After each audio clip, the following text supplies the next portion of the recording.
Thank you very much. Thank the witnesses, and I do want to thank Senator Stabenow, Senator Bozeman for the one-year extension. But time's a wasting, and we got a sketchy situation over there on the other side of the building, so we better get to work pretty quick to get that 5-year farm bill passed. There's a lot of opportunity with AI. I'll start with you. But a real concern I have is for the viability of our smaller producers. I mean, we've got smaller farmers in Vermont.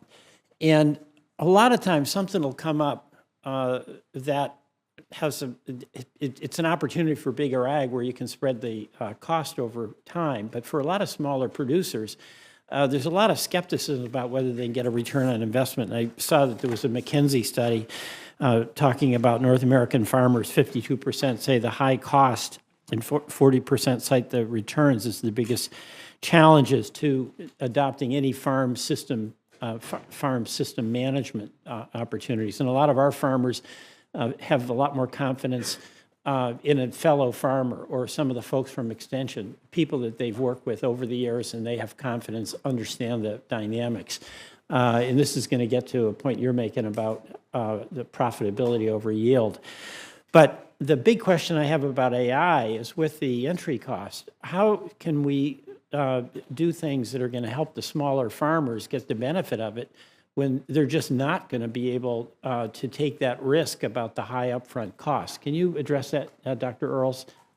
Absolutely. So I think there are two buckets that I would put what AI might help farmers do. One is decision support. So this has typically been the role for small farmers of extension types of agents. They rely very heavily on extension oftentimes for various sorts of advice, right? And then the other one is mechanization and automation, which I think those two can often come with very different costs associated with them. So I think in terms of AI and their impact on those two areas, on the extension side, I mentioned this idea of there aren't enough extension agents out there right now because really they are experts in 100 different things. Let me right? put a little wrinkle on it too, because in addition to that, the smaller farmers a lot of times will be wanting to do this focus on profitability and value added. And if the data that goes into the AI algorithm is essentially generated by the larger operations, how is that going to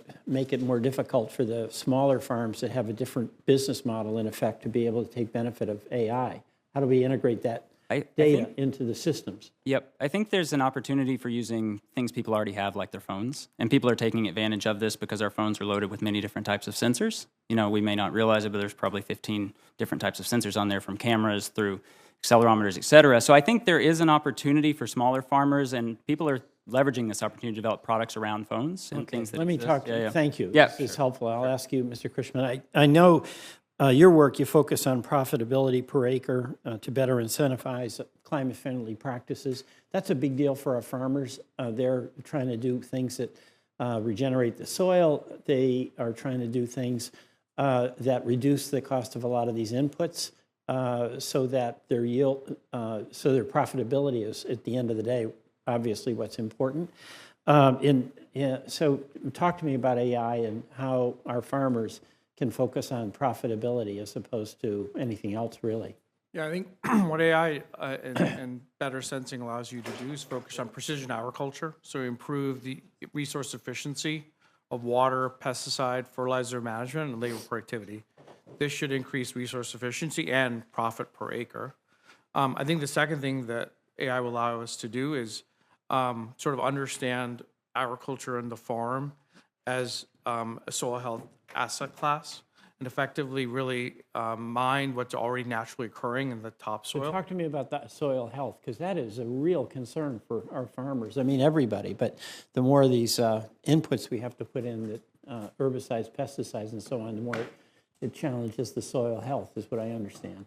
Yeah, I mean, there's over close to 1 trillion living things within 6 inches of our soil, and there's different consortia of microbes, fungi, bacteria, and instead of focusing on, I think there's a real opportunity to focus on soil organic matter. This is a measurement of all that life. And the better the soil health, the higher the yield, right? Exactly. Yeah. Did you want to add something, Dr. Griffiths?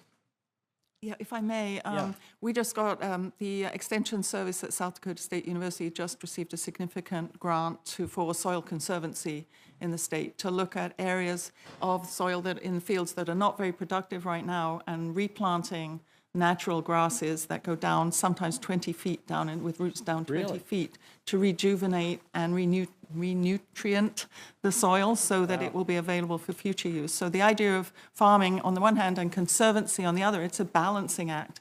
And AI is going to help with that balancing act, saying where and when you should start conserving the soil. Well, I hope it's affordable for our smaller farmers. Thank you all very much. Madam Chair, thank you. I yield back. Thank you very much. Senator Braun. Thank you, Madam Chair. Before I got to the Senate, I ran a company that was a